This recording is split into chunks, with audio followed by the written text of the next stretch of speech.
제가 초등학교 2학년 때 중간고사를 봤는데 성적이 나왔어요. 제가 1등을 했습니다. 1등. 그것도 전교 1등, 전교 1등 했습니다. 물론 시골이라 반이 한 반밖에 없지만, 그리고 학생들이 30명 정도밖에 없지만 말이죠. 그래도 난생 처음 1등을 했기 때문에 너무 기뻤어요. 여러분 1등 해보셨습니까? 네, 너무 기뻐서 이 기쁜 소식을 빨리 부모님께 알려드리고 싶었습니다. 근데 요즘에야 뭐 핸드폰 여러분 다 갖고 계시잖아요. 그래 핸드폰으로 전화할 수도 있고 카톡 할 수도 있고 문자를 보낼 수도 있겠지만, 그 당시 뭐가 있습니까? 아무것도 없잖아요. 연락할 수단도 없잖아요. 그래서 학교가 끝나기를 기다렸습니다. 그리고 학교가 끝나자 막 냅다 뛰는 거예요. 어디를 향해요? 집을 향해서 막 뛰었어요. 막 뛰니까 너무 힘들더라고요. 막 심장이 터질 것 같았습니다. 하지만 꼭 참았습니다. 왜요? 너무 기쁘니까. 그리고서는 집에 도착했더니 저희 어머니가 일하고 돌아오시더라고요. 그래서 제가 저희 어머니한테 얘기했습니다. 엄마, 나 1등 했어. 그러니까 저희 어머니가 이렇게 주머니에서 찾더니 500원짜리. 여러분 별로 500원짜리 별로 그게 크게 안 와닿지만 요즘에는 그 당시 500원은요 엄청 컸습니다. 그렇죠? 그래서 이 흙이 묻은 500원짜리를 저한테 주시면서 과자 사 먹으라고 했어요. 그 500원짜리 동전이 아직도 제 뇌리에 기억이 납니다. 여러분, 이처럼 우리가 무엇인가 살면서 기쁜 소식이 있으면은 여러분 어떻게 하고 싶어요? 맞아요. 이야기하고 싶어요. 그걸 참고 나 얘기하지 말아야지 하는 사람 없죠? 너무 그것을 말하고 싶을 거예요. 자랑하고 싶을 거예요. 오늘 사도 요한도 그랬습니다. 그에게는 너무나도 기쁜 소식이 있었습니다. 달리 말하면 기쁜 소식, 복음이 그에게 있었습니다. 영어로 굿뉴스가 그에게 있었습니다. 여러분, 그 복음, 그 기쁜 소식이 뭡니까? 1절 같이 읽어볼까요? 1절 시작. 태초부터 있는 생명의 말씀에 관하여는 우리가 들은 바요, 눈으로 본 바요, 자세히 보고 우리의 손으로 만진 바라. 아멘. 여러분, 이게 무슨 뜻입니까? 어떻게 말씀을 들을 수는 있겠지만 눈으로 보고 자세히 보고 손으로 만질 수 있겠습니까? 여러분, 이게 무슨 말입니까? 사도 요한이 쓴 복음서 요한복음을 보면은 비슷한 말씀이 나옵니다. 요한복음 1장 1절 같이 한번 읽어볼까요? 넘겨주세요. 시작. 태초에 말씀이 계시니라. 이 말씀이 하나님과 함께 계셨으니 이 말씀은 곧 하나님이시니라. 아멘. 또 1장 14절 말씀도 함께 읽어볼까요? 시작. 말씀이 육신이 되어 우리 가운데 거하심에 우리가 그의 영광을 보니 아버지의 독생자의 영광이요 은혜와 진리가 충만하더라. 아멘. 여러분, 그러니까 무슨 말입니까? 여기서 태초부터 있던 생명의 말씀은 바로 예수님을 말하는 거예요. 그렇습니다. 하나님이신 예수님께서 육신이 되어서 이 땅에 오셨습니다. 조금 어려운 말로 뭐라고 합니까? 성육신 하셨다는 거예요. 성육신. 그 육신으로 오신 하나님이신 예수님을 요한은 직접 그 말씀을 그분에게서 듣고 자세히 그분을 보고 그분을 만졌다고 이렇게 고백을 하는 겁니다. 그럴 것이 사도 요한은 예수님의 제자 중에서도 수제자였어요. 늘 함께 하는, 가까이 하는 수제자였습니다.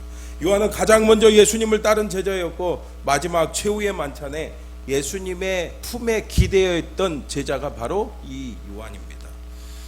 그리고 예수님께서 재판받는 자리까지 함께 간 사람입니다. 이뿐입니까? 십자가의 현장에서 함께 가서 예수님으로부터 예수님의 어머니 마리아를 돌볼 것을 부탁받았어요. 그리고 예수님께서 부활하셨을 때 베드로보다 먼저 빈 무덤까지 달려갔죠. 그래서 부활하신 예수님을 직접 만진 사람, 직접 만난 사람이 바로 이 요한입니다. 그러므로 오늘 이렇게 요한은 이분이 태초부터 생명의 말씀인 것을 직접 귀로 듣고 또 눈으로 직접 자세히 보고 손으로 만졌어요. 이 경험을 그는 했습니다. 이 놀라운 그 예수님의 능력을 생생하게 그는 체험했습니다. 그러니까 예수님의 그 성육신, 십자가의 죽음, 고난, 그리고 부활, 승천, 그리고 예수님께서 약속하신 보혜사 성령 세례까지, 보혜사 성령님의 그 은혜까지 그는 직접 온몸으로 체험을 했습니다. 그래서 이 기쁜 소식을, 이 복음을 전하고 싶어서 오늘 말씀을 기록한 거예요. 2절 말씀 같이 한번 읽어볼까요? 시작. 이 생명이 나타내신 바 된지라 이 영원한 생명을 우리가 보았고 증언하여 너에게 전하노니 이는 아버지와 함께 계시다가 우리에게 나타내신 바 된 이시니라. 아멘. 이렇게 요한은 이 영원한 생명, 이 영원한 생명을 주시는 예수님을, 이 복음을 그는 직접 경험했기 때문에 그것을 증언한다고 오늘 말씀하고 있지 않습니까? 여러분, 정말로 여러분들 복음의 그 은혜, 복음의 능력을 경험하셨습니까? 그 기쁜 소식을 그러면은 전하지 않을 수가 없어요. 정말 그 예수님을 우리가 믿는다면요, 이 기쁜 소식을 전하지 않을 수 없다는 겁니다. 그렇다면 이 복음의 능력은 구체적으로 뭡니까? 오늘 3절 말씀 또 같이 읽어볼까요? 시작. 우리가 보고 들은 바를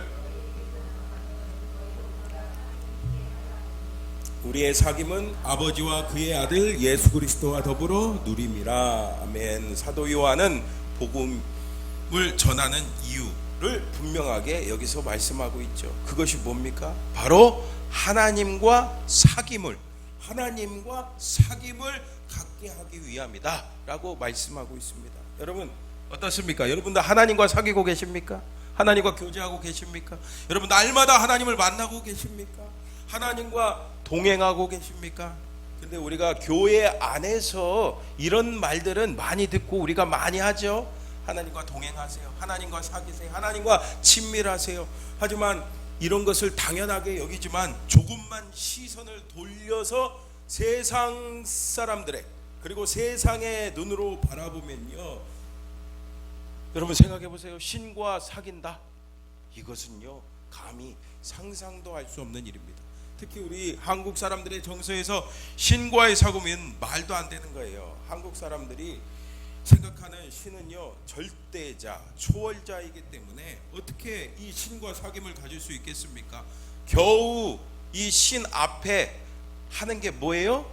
비나이다, 비나이다, 비나이다, 비나이다, 천지신명께 비나이다. 잘 되도록 빌고 잘 못 되지 않도록 비는 정도입니다.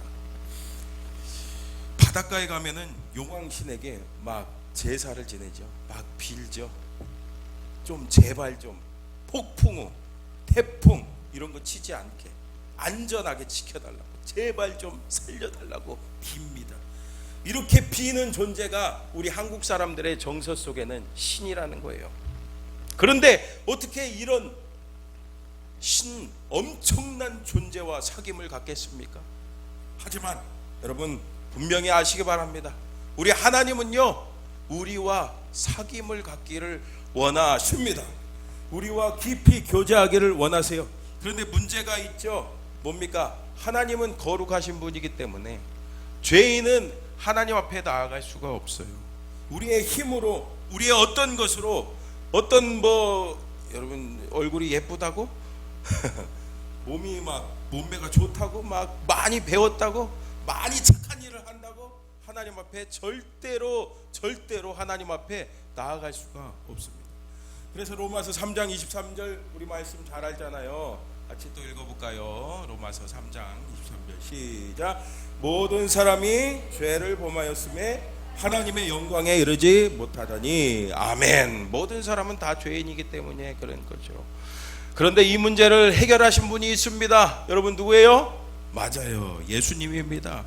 그래서 복음이신 예수님께서는 도저히 하나님과 사귈 수 없는, 하나님과 화목할 수 없는, 하나님과 교제할 수 없는 죄인을 하나님을 만날 수 있도록, 하나님과 교제할 수 있도록, 하나님과 사귈 수 있도록 만드십니다. 어떻게 해요? 예수님께서 친히 이 땅에 오셔서 화목제물로 십자가에서 그 고통당하시고 십자가에서 죽으시고 3일 만에 부활하심으로써 우리에게 이 구원의 길을, 하나님과 사귈 수 있는 길을 열어주셨습니다. 예수님께서도 말씀하셨죠. 요한복음 14장 6절, 예수께서 이르시되 내가 곧 길이요 진리요 생명이니 나로 말미암지 않고는 아버지께로 올 자가 없다 라고 예수님께서 말씀하셨습니다.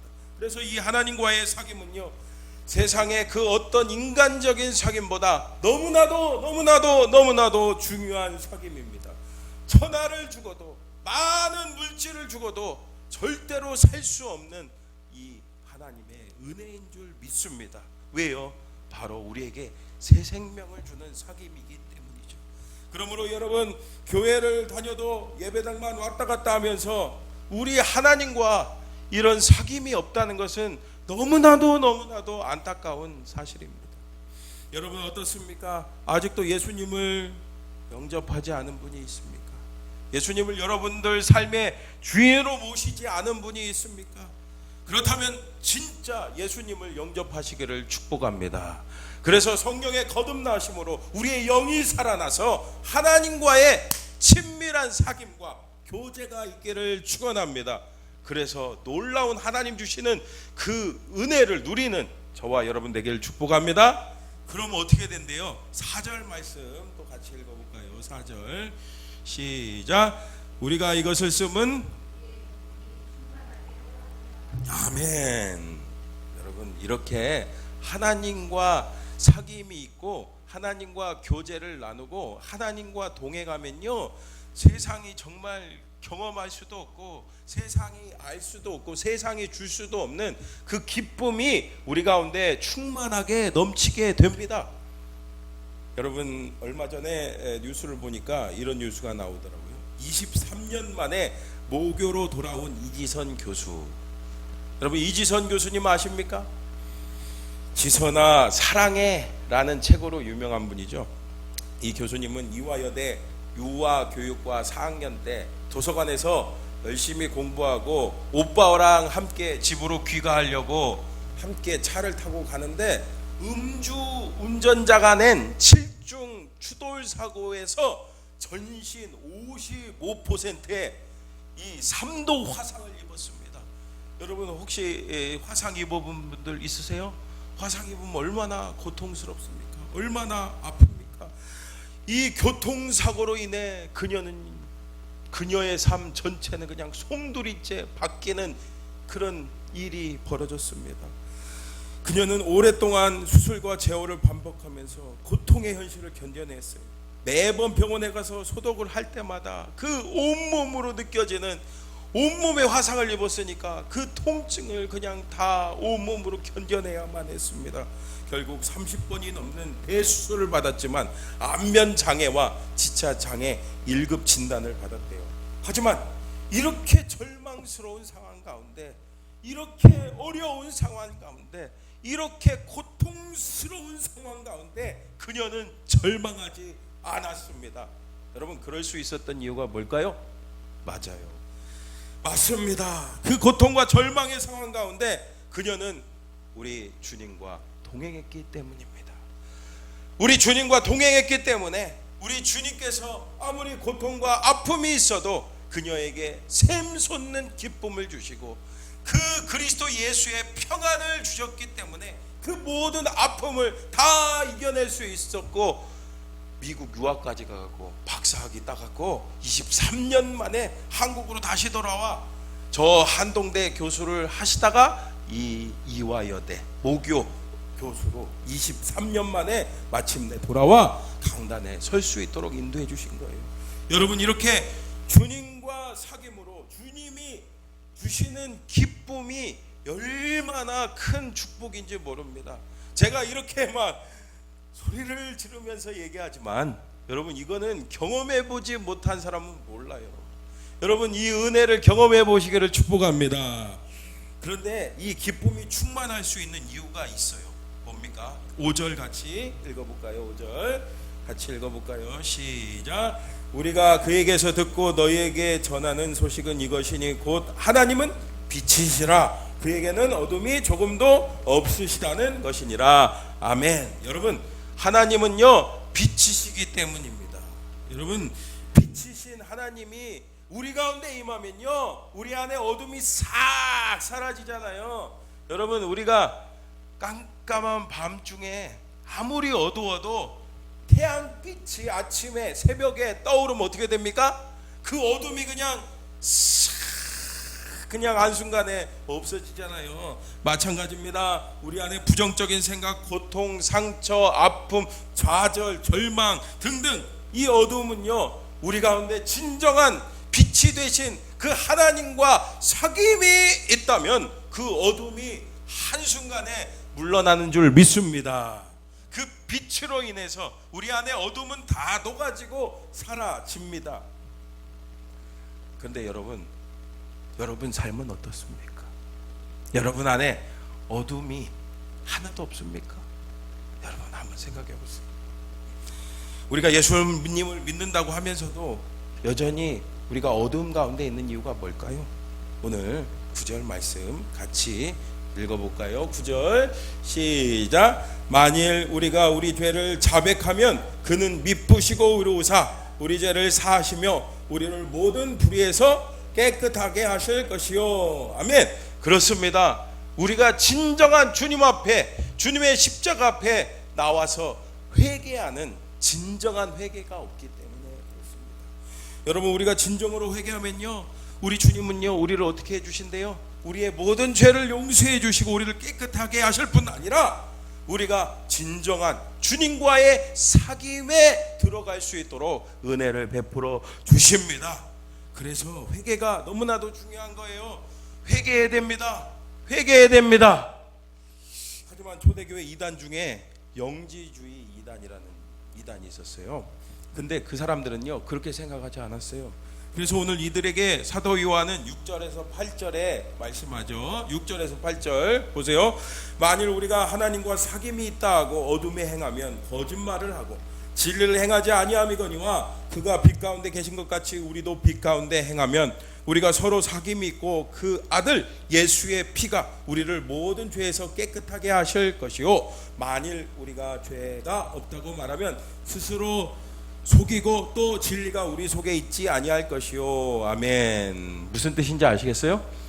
이 영지주의 이단자들은요 구원받았다고 말하지만 여전히 죄 가운데 빛된 모습으로 행하지 않고 어둠 가운데 있으면서 나쁜 일을 막 하면서 막 죄를 지으면서 나는 죄 없다고 거짓말하면서 살아간대요. 이거는 스스로 속이는 거죠. 스스로 양심이 있기 때문에 죄를 지으면 여러분들 마음에 찔리잖아요.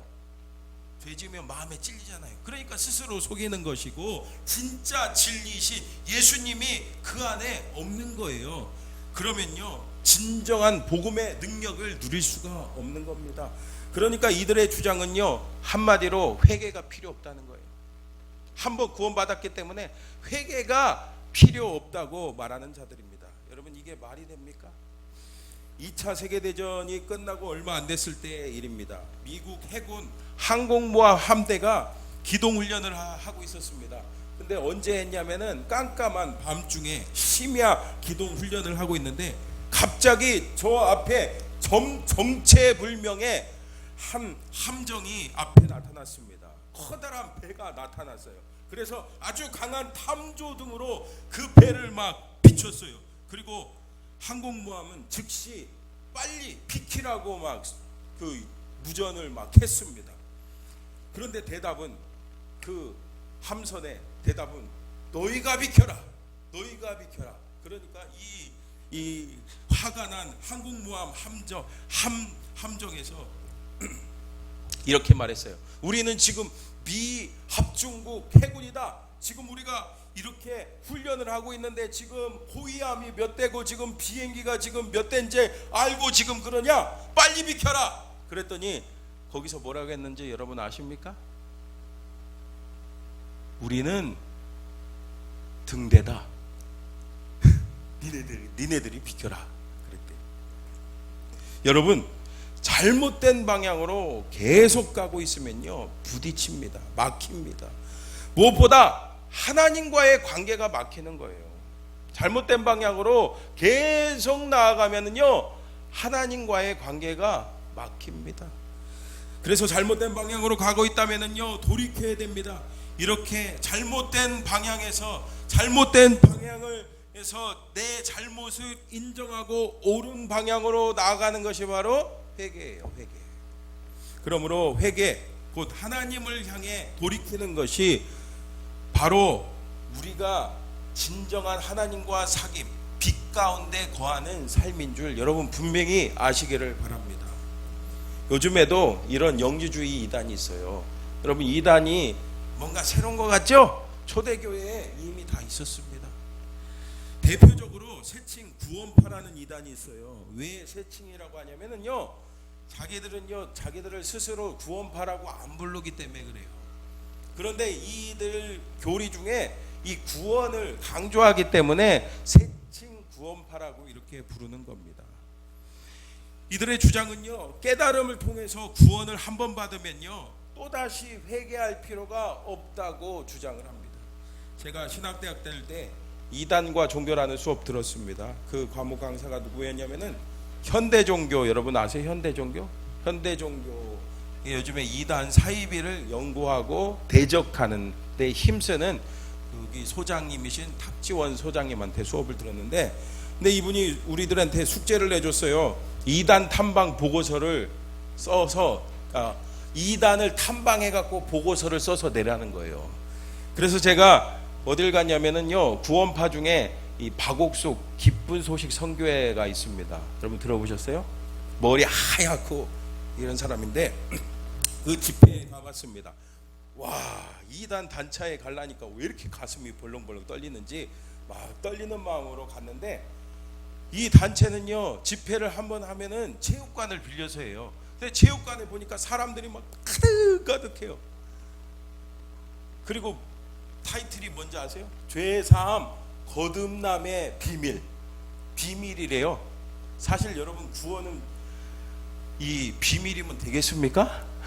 다 알아야 되는 거 아니에요. 이 구원의 복음이 쉬워야 되는데, 이단의 특징 중에 하나가 자기들만 비밀을 알고 있다는 거예요. 어쨌든 여기 가보니까 보통 우리가, 여러분 우리 개신교 집회에 가보시면은 아시겠지만 어떻게 합니까? 보통 찬양을 뜨겁게 하고 목사님 나와서 말씀 전하고, 그리고 다음에 뭐 합니까 여러분? 그렇죠, 함께 모여갖고 막 뜨겁게 통성 기도하잖아요. 거기서 항상 빠지지 않는 기도가 뭐예요? 회개 기도하는 거잖아요. 그래야지 하나님의 은혜가 임하잖아요. 근데 여기는 설교를 하고, 이 교주가 설교를 하고 모여갖고 335 모여갖고 토론해야 하더라고. 토론. 자기들은 언제 어느 날 몇 시에 구원받았는지 뭐 그런 거 얘기하더라고요. 여러분, 이렇게 토론해야 하는 게 맞습니까? 회개할 필요가 없습니까? 여러분, 우리가 알잖아요. 뭘 압니까? 우리 날마다 죄를 짓는 연약한 인간이란 사실이에요. 여러분, 우리 살면서, 그리고 시시각각, 사실 어제도 불평하고 누구 미워하고 시기하고 질투하고 짜증 부리고 막 화내고 여러분, 저만 그런 게 아니죠? 그래서 오늘 10절 말씀에 뭐라고 말하고 있습니까? 10절 같이 읽어볼까요? 10절 시작. 만일 우리가 또한 그의 말씀이 우리 속에 있지 아니하니라. 아멘. 그래요. 말씀이 우리 안에 들어오면요, 말씀은 빛이기 때문에 그 말씀에 비춰봤을 때 우리의 모든 것이 다 드러나게 되어 있습니다. 그래서 우리가 스스로 나는 죄인이 아니다 라고 말할 수 없는 거예요. 그래서 여러분, 우리는 주님 품에 안기는 그날까지 죄와 치열한 싸움을 싸워야 되는 겁니다. 우리는요, 그렇다고 구원 못 받은 게 아니라 구원받은 죄인이에요. 구원받은 죄인이에요. 왜 그렇습니까? 아직 우리는 이 공중권세 잡은 마귀가 역사하는 이 세상에 속해 있고, 이 연약한 육신을 입고 있기 때문입니다. 그래서 우리가 죄인이 아니라고 말할 수가 없는 거예요. 그래서 날마다 여러분 자신의 연약함이 느껴질 때마다, 실수하여 죄를 범할 때마다 여러분 어떻게 해야 되겠습니까? 맞아요. 예수님의 그 십자가 앞에 나가야 돼요. 십자가 앞에 나가서 주님 나를 불쌍히 여겨 주시옵소서. 나는 죄인입니다. 주님 나를 불쌍히 여겨 주시옵소서 하며 주님 앞에 엎드려야 합니다. 여러분 어떻습니까? 여러분 살면서 마음에 염려가 있고 근심이 있고 걱정이 있습니까? 이 모든 인생의 문제들 다 따져보면요, 근본적으로 죄의 문제 아니겠어요? 그렇죠? 그러므로 여러분 날마다 우리는 하나님 앞에 나아가 회개하며 가슴을 치며 회개하며 죄를 고백할 때 우리 안에 죄가 자리 잡을 수 없도록 해야 될 줄 믿습니다. 사랑하는 성도 여러분, 분명히 아시기 바랍니다. 하나님과의 진정한 사귐, 성령 충만을 누리기 위해서는 우리는 날마다 회개하는 삶을 살아야 됩니다. 날마다 예수님의 십자가 보혈을 의지하여 회개하며 진정한 하나님과의 사귐을 통해서 그 복음의 능력을 누리는 저와 여러분 되시기를 축복합니다. 여러분 오늘은 무슨 날이라고 했습니까? 맞아요, 종려주일이죠. 종려주일은 예수님께서 우리 죄를 대신해서 우리의 모든 죄를 지고 십자가에서 돌아가시기 위해서 어디에 입성하신다고요? 맞아요, 예루살렘에 입성하는 날입니다. 유대인들은 그것도 모르고 호산나 우리를 구원하소서 하면서 그 당시에 로마의 압제에 시달리고 있었으니까 그것을 벗어나게 해달라고 외칩니다. 진짜 예수님께서 이 땅에 오신 목적도 모르고 말이죠. 근데 우리도 여전히 이 세상의 것만을 구하며 예수님께서 이 땅에 오신 진정한 목적을 모른다면은 이들과 다르지 않습니다. 그러므로 이번 한 주간, 오늘부터 시작되는 고난 주간을 보내며 예수님께서 오신 진짜 이유 뭐라고요? 십자가에서 죽으심으로써 죄에서 우리를 구원하셔 하나님과 진정한 사귐을 누리며, 그리고 그 사귐을 통해서 주시는 그 기쁨 충만하도록 우리에게 그 은혜를 주시기에 오신 그 십자가의 사랑, 그 예수님이 진짜 오신 이유를 분명히 깨달아 그 십자가의 은혜에 감사하는 저와 여러분 다 되시기를 주님의 이름으로 축원합니다.